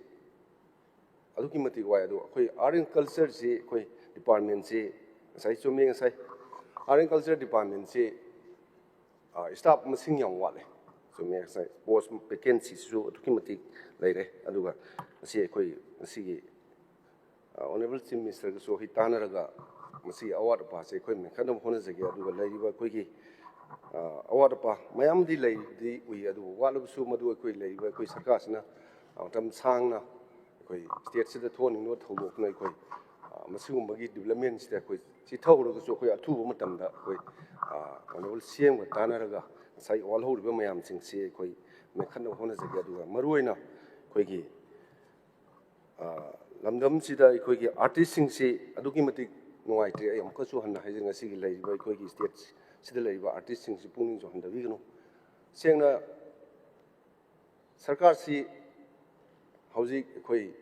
manipur da laiba khoi gi artist khurimak si loina magi phangam thok si phangi phangden am yana budi man ngarang maksu khoi ai gi inakta laga artist khar laga na khoi gi laiba phibam ji sine ai su nong na paijar ko ne aduna sigumba mayam lai na gon pressure thawi adu ngasi ai ngasi ma honorable cm ga tanar ga ai sir sigumba khal leire laiba problem jing ji khoi solve taw ji na kan ta na jari aduga laiba phibam jing si da khoi artist sing si puning handa bigini adu ai khoi gi lamdam si da khoi manipur se masak tak le se ai artist sing ꯑꯗꯨ ꯀꯜꯆꯔꯒ ꯑꯩꯈꯣꯏ ꯁ꯭ꯄꯣꯔꯠꯁꯤꯅ ꯑꯩꯈꯣꯏ ꯄ꯭ꯔꯤꯊꯤꯕꯤꯁꯤ ꯃꯁꯛ ꯇꯥꯛꯏꯅꯦ ꯃꯗꯨꯅ ꯑꯩꯈꯣꯏꯅ ꯑꯥꯔꯇꯤꯁꯁꯤꯡꯁꯦ ꯑꯩꯈꯣꯏ ꯃꯇꯝ ꯂꯦꯞꯈꯤꯕꯗ ꯃꯈꯣꯏꯒꯤ ꯐꯪꯐꯝ ꯊꯣꯛꯄ ꯃꯈꯣꯏꯒꯤ ꯔꯥꯏꯠ ꯃꯈꯣꯏꯒꯤ ꯆꯥꯛꯊꯨꯡꯗꯣ ꯑꯩꯈꯣꯏ ꯁꯣꯏꯗꯅꯃꯛꯀꯤ ꯑꯩ ꯐꯪꯍꯟꯒꯅꯤ ꯍꯥꯏꯅ ꯑꯩ ꯊꯝꯖꯒꯦ ꯑꯗꯨꯒ ꯑꯩꯁꯨ ꯉꯁꯤꯒꯤ ꯂꯩꯔꯤꯕ ꯑꯩꯈꯣꯏꯒꯤ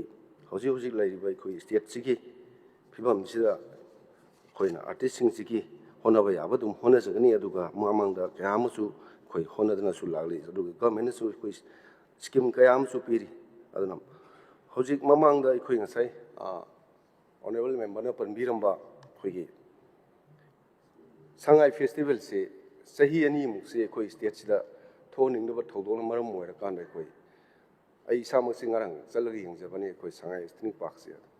ꯌꯥꯝ ꯅꯨꯡꯉꯥꯏꯇꯦ ꯑꯩꯈꯣꯏꯒꯤ ꯁ꯭ꯇꯥꯐ ꯃꯁꯤꯡꯗꯨ ꯋꯥꯠꯄꯅꯤꯅ ꯑꯩꯈꯣꯏ ꯖꯪꯒꯜꯒꯤ ꯇꯥꯏꯞꯇ ꯁꯣꯡꯖꯜꯂꯒ ꯂꯩꯔꯝꯕꯗꯨꯅ ꯑꯩꯈꯣꯏ ꯌꯥꯝ ꯊꯨꯅ ꯑꯩꯈꯣꯏ ꯃꯗꯨ ꯁꯦꯝꯒꯠꯅꯕꯅ ꯑꯩ ꯍꯜꯂꯛꯑꯒ ꯑꯣꯅꯔꯦꯕꯜ ꯁꯤ.ꯑꯦꯝꯗ ꯔꯤꯄꯣꯔꯠ ꯄꯤꯖꯕꯅꯤ ꯑꯗꯨꯅ ꯌꯥꯝ ꯊꯨꯅ ꯁꯦꯝꯒꯠꯀꯅꯤ ꯍꯥꯏꯕ ꯋꯥꯐꯝꯁꯤꯃ ꯑꯩ ꯊꯝꯖꯒꯦ ꯑꯗꯨꯒ ꯂꯣꯏꯁꯤꯜꯂꯛꯄꯗ ꯉꯁꯤꯒꯤ ꯗꯤꯃꯥꯟ ꯅꯝꯕꯔ 41 ꯑꯥꯔꯠ ꯑꯦꯟ ꯀꯜꯆꯔꯁꯤ ꯑꯩꯈꯣꯏꯒꯤ ꯐꯥꯏꯅꯥꯟꯁꯀꯤ ꯏꯟꯆꯥꯔꯖꯁꯨ ꯄꯨꯕꯤꯔꯤꯕ ꯑꯣꯅꯔꯦꯕꯜ ꯁꯤ.ꯑꯦꯝꯅ ꯃꯨꯞ ꯇꯧꯕꯤꯔꯝꯕꯁꯤ ꯑꯩꯈꯣꯏ ꯑꯣꯅꯔꯦꯕꯜ ꯁ꯭ꯄꯤꯀꯔꯒꯤ ꯈꯨꯠꯊꯥꯡꯗ ꯃꯁꯤꯒꯤ ꯀꯠ ꯃꯣꯁꯟ ꯑꯁꯤ ꯍꯟꯗꯣꯛꯄꯤꯌꯨ ꯍꯥꯏꯕ ꯋꯥꯐꯝꯁꯤ ꯊꯝꯖꯒꯦ ꯊꯦꯡꯛ ꯌꯨ Honorable 하비거든요. ꯑꯩ ꯈꯤꯇꯪ ꯁꯄ꯭ꯂꯤꯃꯦꯟ ꯇꯧꯕ ꯌꯥꯕ꯭ꯔꯥ ꯁꯄ꯭ꯂꯤꯃꯦꯟ ꯈꯤꯇ ꯀ꯭ꯂꯦꯔꯤꯐꯤꯀꯦꯁꯟꯗ 대단한 도비로. ꯁꯥꯡ ꯇꯧꯕꯗꯤ ꯑꯣꯅꯔꯦꯕꯜ ꯁ꯭ꯄꯤꯀꯔ ꯑꯩꯈꯣꯏꯁꯦ ꯑꯩ ꯏꯇꯣꯝꯗꯁꯨ ꯉꯥꯡꯖꯕꯅꯤ ꯈꯔ ꯁꯥꯡ ꯄꯤꯕꯤꯔꯁꯨ ꯌꯥꯝ ꯐꯅꯤ ꯈꯜꯂꯤ 와드는 나이들은 바꿔저리는. ꯊꯦꯡꯛ ꯌꯨ ꯁꯥꯔ ꯍꯧꯖꯤꯛꯀꯤ ꯑꯣꯅꯔꯦꯕꯜ ꯃꯤꯅꯤꯁꯇꯔ ꯍꯣꯝꯅ ꯁꯦꯡꯗꯣꯛꯄꯤꯈꯤꯕꯗꯨ ꯑꯗꯨꯝ ꯗꯤꯇꯦꯜꯗꯤ ꯁꯦꯡꯗꯣꯛꯄꯤꯈ꯭ꯔꯦ ꯑꯗꯨꯕꯨ ꯑꯍꯥꯟꯕꯗ IDPꯒꯤ ꯑꯗꯨꯝꯇꯪ ꯊꯝꯖꯒꯦ ꯌꯥꯝ ꯀꯟꯅꯗꯤ ꯍꯣꯠꯅꯔꯤ ꯑꯗꯨꯕꯨ ꯔꯤꯁꯣꯔꯁꯦꯁꯁꯤ ꯂꯤꯃꯤꯇꯦꯠ ꯑꯣꯏꯕꯅꯤꯅ ꯍꯥꯏꯕꯁꯤ ꯁꯤꯗ ꯑꯝꯇꯪ ꯑꯩ ꯍꯥꯞꯆꯤꯟꯖꯒꯦ ꯁꯥꯔ ꯔꯤꯁꯣꯔꯁ ꯂꯤꯃꯤꯠ ꯑꯣꯏꯕ ꯌꯥꯔꯣꯏ ꯃꯁꯤꯗꯤ ꯑꯩꯈꯣꯏꯒꯤ ꯁ꯭ꯇꯦꯠ ꯄꯤꯛꯏ ꯍꯥꯏꯗꯅ ꯁ꯭ꯇꯦꯠꯀꯤ ꯔꯤꯁꯣꯔꯁ ꯂꯩꯇꯦ ꯍꯥꯏꯗꯅ ꯁꯦꯟꯇ꯭ꯔꯦꯜ ꯒꯣꯔꯃꯦꯟꯠꯅ ꯀꯣꯝꯊꯣꯛꯄꯤꯕ ꯌꯥꯔꯣꯏ ꯁꯦ ꯁꯄꯣꯁ ꯑꯆꯧꯕ ꯃꯜꯇꯤ ꯁ꯭ꯇꯣꯔꯤ ꯕꯤꯜꯗꯤꯡ ꯑꯃ ꯊꯨꯒꯥꯏꯈ꯭ꯔꯦ ꯃꯩ ꯆꯥꯛꯈ꯭ꯔꯦ ꯂꯨꯄꯥ ꯂꯥꯛ 5-10 ꯈꯛ ꯄꯤꯔꯒ ꯀꯃꯥꯏꯅ ꯍꯔꯥꯎꯗꯣꯏꯅꯣ IDPꯁꯤꯡꯗ ꯑꯗꯒꯤ ꯆꯍꯤ ꯃꯌꯥꯝ ꯑꯃ ꯆꯪꯅ ꯁꯥꯔꯛꯄ ꯌꯨꯝꯗꯨꯗ ꯊꯤꯕ ꯈꯪꯗꯅ ꯃꯥꯡꯈ꯭ꯔꯦ ꯌꯨꯝꯗꯣ ꯕꯥꯎꯟꯗꯔꯤꯕ ꯈꯪꯗꯅ ꯑꯗꯨꯗ ꯂꯨꯄꯥ ꯂꯥꯛ 10 ꯈꯛ ꯄꯤꯔꯒ ꯌꯥꯔꯣꯏꯕ ꯁꯥꯔ 5 ꯈꯛ ꯄꯤꯔꯒ ꯌꯥꯔꯣꯏ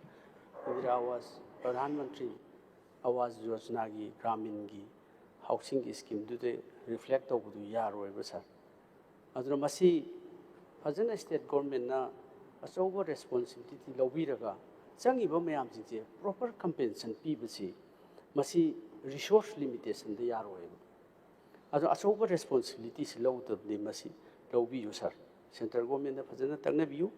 ꯑꯗꯨꯒ ꯃꯤꯄꯨꯝ ꯈꯨꯗꯤꯡꯃꯛꯁꯤ ꯅꯣꯛꯍꯟꯁꯤ ꯑꯩꯈꯣꯏ ꯍꯣꯏ ꯂꯥꯏꯕꯛ ꯊꯤꯈ꯭ꯔꯦ ꯃꯤꯁꯑꯟꯗꯔꯁꯇꯦꯟꯗꯤꯡ ꯇꯧꯕꯗꯒꯤ ꯃꯌꯥꯝ ꯂꯣꯏꯅ ꯂꯥꯟ ꯑꯁꯤ ꯐꯠꯇꯦ ꯍꯥꯏꯕꯁꯤ ꯇꯞꯅ ꯇꯞꯅ ꯂꯣꯏꯅ ꯈꯪꯉꯛꯀꯅꯤ ꯃꯗꯨꯗꯤ ꯏꯚ꯭ꯔꯤ ꯋꯦꯌꯔ ꯏꯟ ꯗꯤ ꯋꯥꯔꯜ ꯁꯥꯔ ꯍꯤꯁꯇ꯭ꯔꯤ ꯔꯤꯄꯤꯠ ꯏꯠꯁꯦꯜꯐ ꯁꯥꯔ ꯐꯠꯇꯕꯁꯤ ꯑꯗꯨꯝ ꯑꯐꯕꯁꯤ ꯑꯃꯨꯛ ꯍꯜꯂꯛꯀꯅꯤ ꯑꯗꯨꯅ ꯁꯣꯏꯗꯅ ꯃꯁꯤ ꯀꯝꯄꯦꯟꯁꯦꯁꯟꯁꯤ ꯄꯤꯕꯤꯗ꯭ꯔꯒꯗꯤ ꯁꯥꯔ ꯂꯣꯏꯅꯃꯛ ꯌꯥꯔꯣꯏ ꯃꯔꯝꯗꯤ ꯆꯍꯤ 100 ꯃꯃꯥ ꯃꯄꯥꯁꯤꯡꯅ ꯁꯥꯔꯝꯕ ꯕꯤꯜꯗꯤꯡ ꯃꯌꯥꯝꯁꯤꯡꯁꯨ ꯂꯣꯏꯅ ꯊꯨꯒꯥꯏꯈ꯭ꯔꯒ ꯂꯥꯛ 5 ꯀꯝꯄꯦꯟꯁꯟ ꯄꯤꯕ ꯍꯥꯏꯕꯗꯨ ꯌꯥꯔꯣꯏ ꯃꯁꯤꯗꯤ ꯁꯥꯔ ꯑꯆꯧꯕ ꯗꯥꯏꯇ ꯈꯔ ꯂꯧꯕꯤꯌꯨ ꯍꯥꯏꯕꯁꯤꯃ ꯑꯩ ꯁꯤꯃ ꯁꯄ꯭ꯂꯤꯃꯦꯟ ꯇꯧꯖꯔꯤ ꯁꯥꯔ ꯑꯅꯤꯁꯨꯕꯗ ꯑꯣꯅꯔꯦꯕꯜ ꯍꯣꯝ ꯃꯤꯅꯤꯁꯇꯔꯒꯤ ꯄꯤꯕꯤꯔꯛꯈꯤꯕꯗ ꯍꯣꯏ ꯔꯤꯀꯣꯚꯔ ꯇꯧꯔꯦ ꯑꯥꯔꯝꯁ ꯑꯦꯟ ꯑꯦꯃꯨꯅꯤꯁꯟꯁ ꯃꯌꯥꯝꯁꯤꯡ ꯔꯤꯀꯣꯚꯔ ꯇꯧꯔꯦ ꯑꯗꯨꯒ ꯈꯔꯗꯤ ꯋꯥꯠꯂꯤ ꯍꯥꯏꯕꯗꯨ ꯆꯨꯝꯃꯤ ꯑꯗꯨ ꯇꯧꯕꯤꯌꯨ ꯈꯔ ꯍꯦꯟꯅ ꯁꯦꯔꯤꯌꯁ ꯑꯣꯏꯕꯤꯌꯨ ꯁꯥꯔ ꯌꯥꯝ ꯁꯥꯊꯤꯕꯗꯤ ꯁꯥꯔ ꯃꯁꯤꯒꯤ ꯂꯩꯔꯤꯕ ꯍꯟꯗꯛꯇ ꯁ꯭ꯇꯦꯠ ꯒꯣꯔꯃꯦꯟꯠꯀꯤ ꯍꯣꯝ ꯗꯤꯄꯥꯔꯠꯃꯦꯟꯠꯒ ꯁꯦꯟꯇ꯭ꯔꯦꯜ ꯒꯣꯔꯃꯦꯟꯠꯀꯤ ꯂꯩꯔꯤꯕ ꯍꯣꯝꯒꯤ ꯗꯤꯄꯥꯔꯠꯃꯦꯟꯠꯁꯤꯒ ꯇꯥꯏꯠ ꯑꯞ ꯐꯖꯅ ꯇꯧꯅꯅꯕꯁꯤ ꯍꯣꯠꯅꯕꯤꯌꯨ ꯑꯩꯈꯣꯏ ꯃꯃꯥꯡꯗ ꯀꯣꯑꯣꯔꯗꯤꯅꯦꯁꯟ ꯋꯥꯠꯂꯤ ꯍꯥꯏꯕꯁꯤ ꯑꯩꯈꯣꯏ ꯎꯖꯈꯤ ꯁ꯭ꯇꯦꯠ ꯒꯣꯔꯃꯦꯟꯠ ꯑꯃ ꯍꯥꯏ ꯁꯦꯟꯇ꯭ꯔꯦꯜ ꯒꯣꯔꯃꯦꯟꯠ ꯑꯃ ꯍꯥꯏꯕꯗꯧꯅꯁꯨ ꯇꯧꯈꯤꯕ ꯑꯩꯈꯣꯏ ꯚꯔꯖꯟ ꯃꯌꯥꯝ ꯑꯃ ꯇꯣꯉꯥꯟ ꯇꯣꯉꯥꯟꯕ ꯗꯤꯐ꯭ꯔꯦꯟ ꯚꯔꯖꯟ ꯍꯦꯖ ꯕꯤꯟ ꯃꯦꯗ ꯁꯥꯔ ꯑꯗꯨꯅ ꯃꯁꯤ ꯌꯥꯝ ꯐꯖꯅ ꯑꯅꯧꯕ ꯒꯣꯔꯃꯦꯟꯠꯁꯤꯅ ꯇꯥꯏꯠ ꯑꯞ ꯇꯧꯕꯤꯔꯒꯗꯤ ꯐꯒꯅꯤ ꯍꯥꯏꯅ ꯈꯜꯂꯤ ꯗꯦꯟ ꯁꯥꯔ ꯌꯥꯝꯅ ꯂꯥꯏꯅ ꯊꯣꯛꯄ ꯌꯥꯔꯣꯏ border fencing chi tawraba matung da loiraba matung da thugai khibaduni. How strong it is. Even the Indian border was damaged. So it's not an easy matter, sir. It needs a strong concern from the state government and the state central government, sir. Even the Indian border were damaged. So I say that when so I say that in the as I stated, sir. Asawa Myanmar ki port se no the mi yang kai. Even hundreds of people say one time blast the sea. Aduna mi mayam se taksilai. Ekoi Manipur da lejari mi sina teko.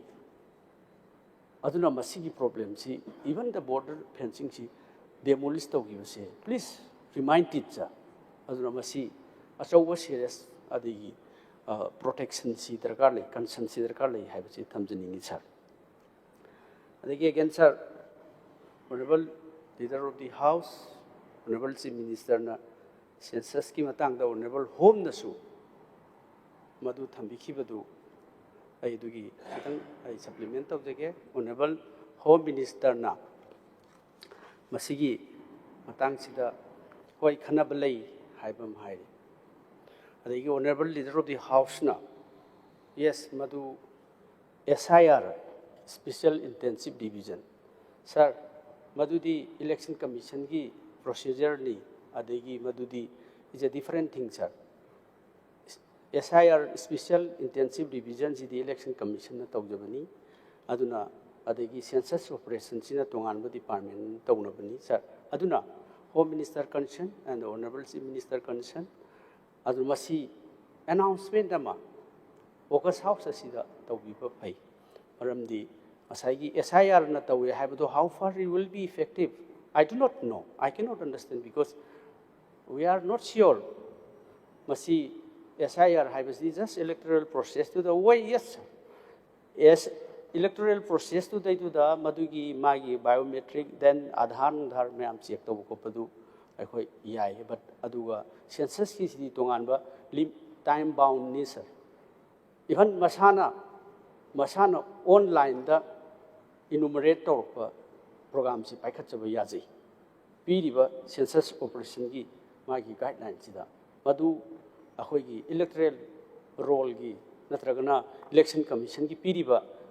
special intensive division tu gadi madu akhoi hayeng coordinate fajana tamhoba tahoba ngamhoba yai ngamhoda bi maram di central government gi tongan ba department agency adu madu karmain coordinate tawgi to rige adu na masi serious decision na government gi decision na miyam prajada su adigi politicians sing su khanghan biu it is a concern for all, sir. Akhoi opposition oina madu haibe gi wana chade aduna masi announcement amatang tarokanda decision amloga central government da si ma thabi government jina masi defer tawna na ba adu madu pamjai, sir. Then, sir, waski damtaga thamjage waski da sir aina thamjaningi basi Imphal to yangang popi ma leire yangang popi to Fins corner le sir almost masi complete leire sir quality si maintain tawde maton amatagi sem bhorokpada maton amadu loisilakpada kai ba hore. This is the whole problem, sir. Adagi then, sir, I want the Google Earth haidana whole DPRC yawumalai. Ziki mobile I want the transfer torgale aina madu pachana check taro request torga PO haibada Google Earth sigi magi whole drawing sigi alignment semba khotpi se ondalai. Adu PW department da suleramgani maramdi adu concern department nina. Adu sir, osiki pork cutting haib singama curb ta lakpasi koi thoga satpanina khara tension na straight oiba adugi porsi tension na ba highway du tawdre hana koira chali du chatkreba. That is the whole problem, sir. Aduna ngasai gi hana gi du ta koira chatlabanina madugi paisa mayam du lut tawre maramdi straight ta chatpa kanda di madu art filling changi new formation changi adagi new akhoi gi singling changi adugi mayam jing se tawdebida hana gi du ta dum thajalaga chatkibase masi pok cutting chi tawdre phajna properly aduna madugi DPR daina Google art to dai to da aina ura kan da jaga to sport am to kan cha ki post lairam dre aduna madu akhoi NSIDCL na tawbunina Delhi degi laga phajana yengsilam dabdi yai and honorable speaker sir aina thamjari biche masi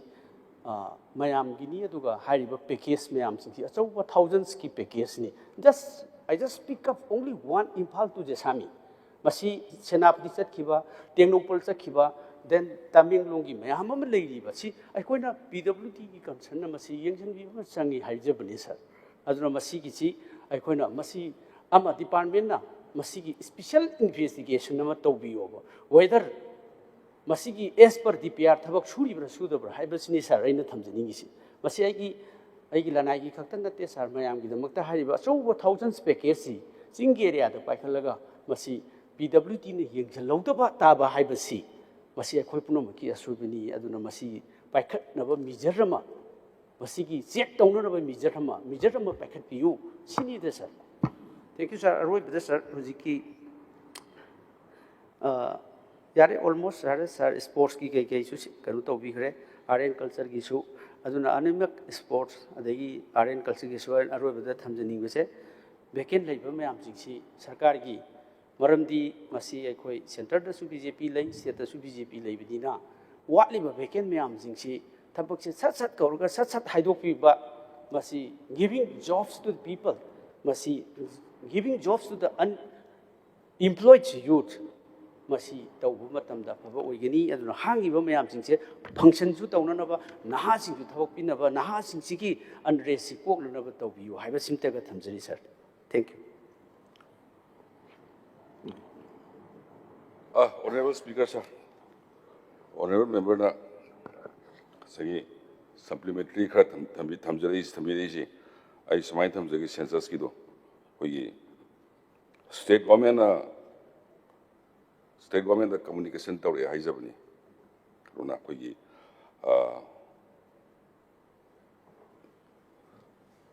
sigi SIRC lokhanaba then SIRC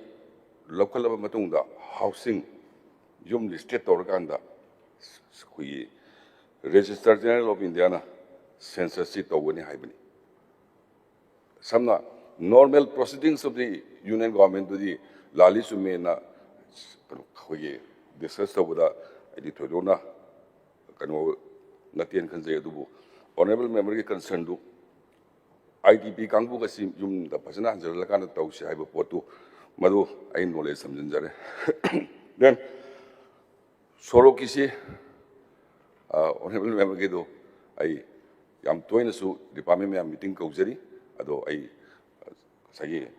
DPR ga sana bragai do ai paisi India so sai phambi male madu note tobio mathangi meeting da ida review tawga mating the honorable member gi sai lambi phaning bagi wakhal do mating pana ho ni jage then atai dilor male koi thank you Honorable Concerned Minister Singna Mayek Singh clarification PB Krabunina Kat Tangan Pilakma Honorable members in a cut sing a withdraw to handle low with the House in the Abirabra. House in the Abirabra demanding a see the cut sing later. Now, Honorable Chief Minister will please move for passing the demands. Honorable Speaker, sir, I beg to move that the demand number 1, 2, 3, 4, 5, 4, 7, 8, 21, 23, 25, 32, 35, 37, 41, and 49 be passed. Hojik, I have demand sing as he passed on local Cherage. Demand number 1, state legislature. There is sum not exceeding rupees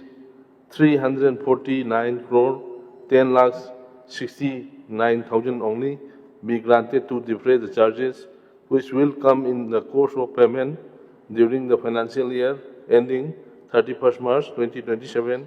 in respect of demand number 1, state legislature. Demand as passed over the House na Yabirabra. House na Yabirabra demand number 1, state legislature as passed over. Demand number 2, Council of Ministers. That a sum not exceeding rupees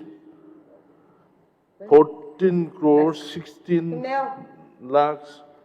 70,000 only be granted to defray the charges which will come in the course of payment during the financial year ending 31st March 2027 in respect of demand number 2, Council of Ministers. Demand is passed of the House Niyabirabra. House Niyabirabra demand number 2, Council of Ministers as passed away. Demand number 3, Secretariat, that a sum not exceeding rupees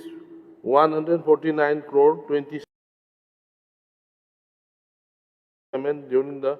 financial year ending 31st March 2026 in respect of demand number 3, Secretariat. Demand is passed of the House Niyabirabra. House Niyabirabra demand number 3, Secretariat is passed away. Demand number 4, land resources,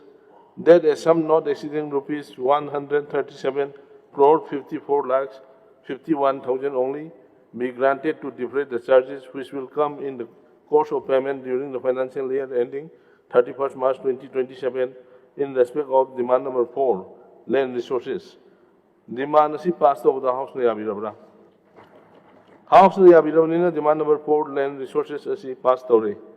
Demand number 7, police, that a sum not exceeding rupees 3,183 crore 97 lakhs 49,000 only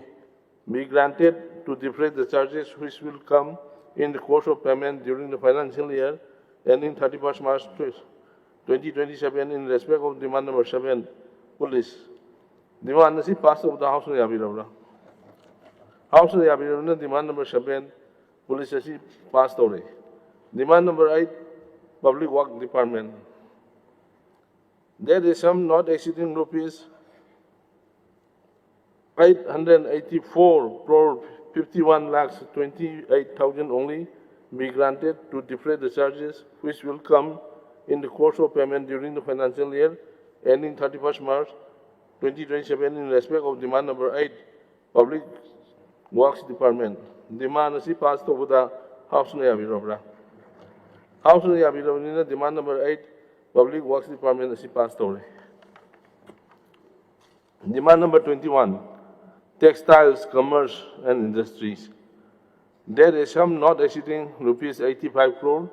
13 lakhs 3,000 only be granted to defray the charges which will come in the course of payment during the financial year ending 31st March 2027 in respect of demand number 21, textiles, commerce and industries. Demand is passed over the House Niyabirabra. House Niyabirabra demand number 21, textiles, commerce and industries as passed over. Demand number 23, power. There is sum not exceeding rupees 405 crore 90 lakhs 28,000 only be granted to defray the charges which will come in the course of payment during the financial year ending 31st March 2027 in respect of demand number 23, power. Demand is passed over the House Niyabirabra. House Niyabirabra demand number 23, power is passed over. Demand number 25, Youth Affairs and Sports Department. That a sum not exceeding rupees 102 crore 14 lakhs 19,000 only be granted to defray the charges which will come in the course of payment during the financial year ending 31st March 2027 in respect of demand number 25, Youth Affairs and Sports Department. Demand is passed over the House Niyabirabra. House Niyabirabra demand number 25, Youth Affairs and Sports Department is passed over. Demand number 32, jails. That a sum not exceeding rupees 37 crore 37 lakh 88,000 only be granted to defray the charges which will come in the course of payment during the financial year ending 31st March 2027 in respect of demand number 32, jails. Demand is passed over the House Niyabirabra. House Yabi demand number 32 jails asi pass tore. Demand number 35 printing that a sum not exceeding rupees 5 crore 56 lakh 38,000 only be granted to defray the charges which will come in the course of payment during the financial year ending 31st March 2027 in respect of demand number 35 printing. Demand asi pass of the House na Yabirabra. House na Yabirabra demand number 35 printing asi pass tore. Demand number 37 fisheries that a sum not exceeding rupees 43 crore 73 lakhs 56,000 only be granted to defray the charges which will come in the course of payment during the financial year ending 31st March 2025 in respect of demand number 37 fisheries. Demand is passed over the House na Yabirabra. House na Yabirabra demand number 37 fisheries as passed over. Demand number 41, art and culture, that a sum not exceeding rupees 52 crore only, 52 crore 40 lakhs 72,000 only be granted to defray the charges which will come in the course of payment during the financial year ending 31st March 2027 in respect of demand number 41, art and culture. Demand is passed of the House na Yabirabra. House na Yabirabra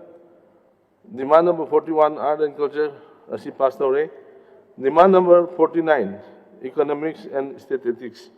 that a sum not exceeding rupees 21 crore 34 lakhs 22,000 only be granted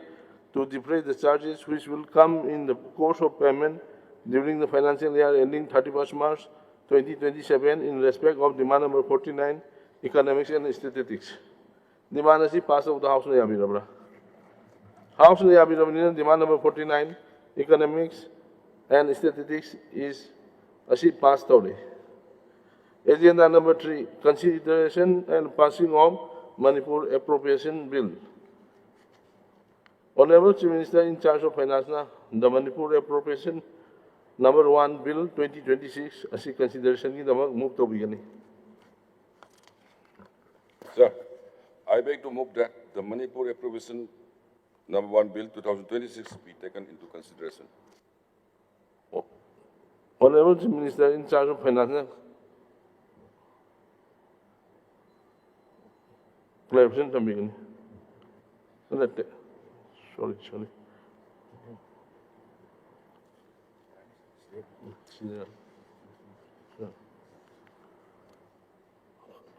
Hojik ayah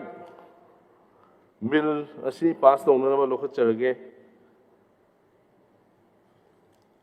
Clause number 2 to 3, clause 2 to 3 asi pare hai na lobby laga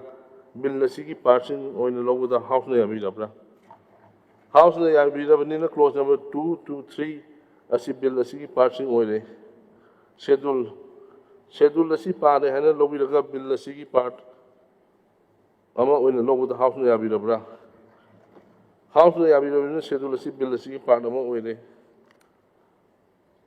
Clause 1 asi pare hai na lobby laga bill asi ki part ama oin logo the House na Yabirabra.